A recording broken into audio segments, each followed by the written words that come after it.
And ladies and gentlemen, Delhi voted today in a fiercely contested assembly election with the ruling Aam Aadmi Party aiming to secure a third consecutive term against the BJP, which is hoping to dethrone the incumbent, and the Congress is now looking for a resurgence in the national capital. In fact, the voter turnout of 58% was recorded till 5 p.m. in Delhi, and that's according to some data that's coming in from the Election Commission.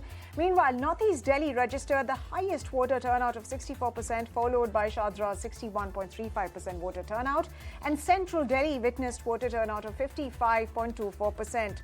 And New Delhi saw 54.37% polling. In fact, there are around 1.56 crore eligible voters in Delhi. Polling began at 7 a.m. and will continue till 6 p.m. My colleague Kritika Tiwari from the Times Network now joining in. Kritika, take us through the key trends that you saw even as Delhi voted today. It's a high-stakes election, not just for the BJP, but for the Aam Aadmi Party as well, which is looking to get into power for the third consecutive term. But is it going to be possible? Of course, we'll take that to voting a day on Saturday. But what do you really make of the voter turnout? And if you could split some key trends that you witnessed, key election issues that people expressed while speaking with you. Right, definitely. See, today we have seen diverse, in fact, opinions come from the voters. We were extensively covering constituencies in New Delhi area as well as in South Delhi. And a lot of people were pointing out how their daily route, how roads is one of the issues that is something that has been neglected for far too long. So they're expecting some change there.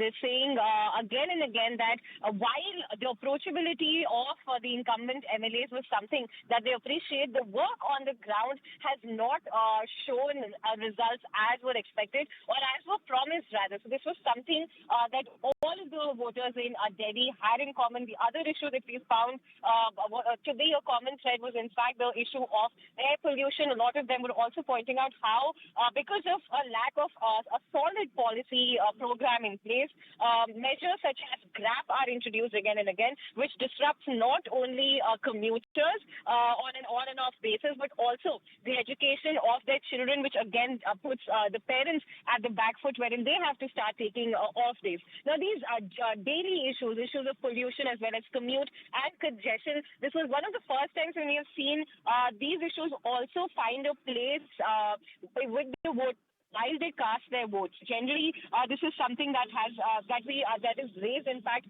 as a topical issue. But today, a lot of the voters had these things in common. Issues of sanitation was also something that was troubling a lot of the residents, and they were continuing to say that despite multiple complaints, tangible action is seldom taken. And we're seeing the result of this even in the exit polls, because if you look at the numbers, right.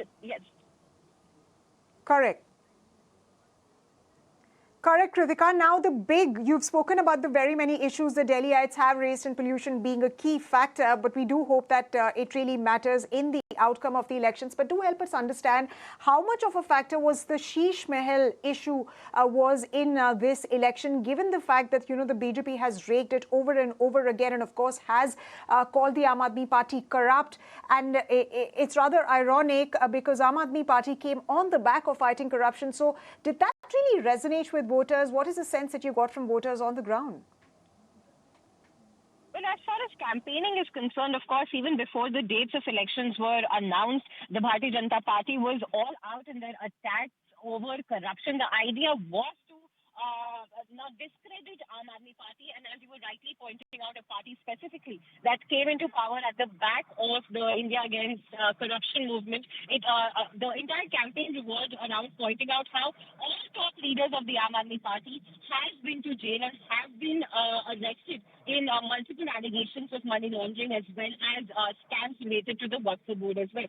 So these were issues that were again and again raised in by the Bharatiya Janata Party. In fact, a model of the former CM of Arvind Kejriwal's residence was also paraded and was displayed in the Delhi BJP office as well. And multiple times we've seen this issue being rigged up. However, today as well, a lot of residents were pointing out how their idea is to vote for an anti-Mehengai and an anti-corrupt government. So we can expect that this has found resonance in few voters as well, because this certainly is also having a direct impact on the daily and the civic amenities, which are also lacking in the national capital.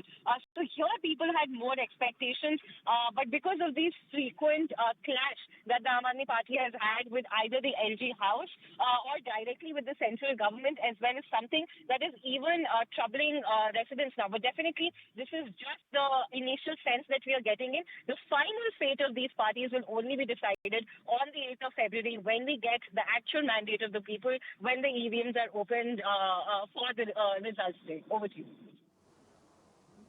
Right, Kritika, thank you very much for bringing us all of those details and updates from the day in terms of polling trends. And ladies and gentlemen, of course, there you can see on your television screens, we have the JVC poll. Matri is actually predicting a BJP sweep, BJP 39 between 45, and of course the Aam Aadmi Party somewhere between 22 to 31. And of course, Matri is also predicting numbers along similar lines. And with that, it's time for us to step into a quick break, but lots more coming up on the other side. You don't go anywhere.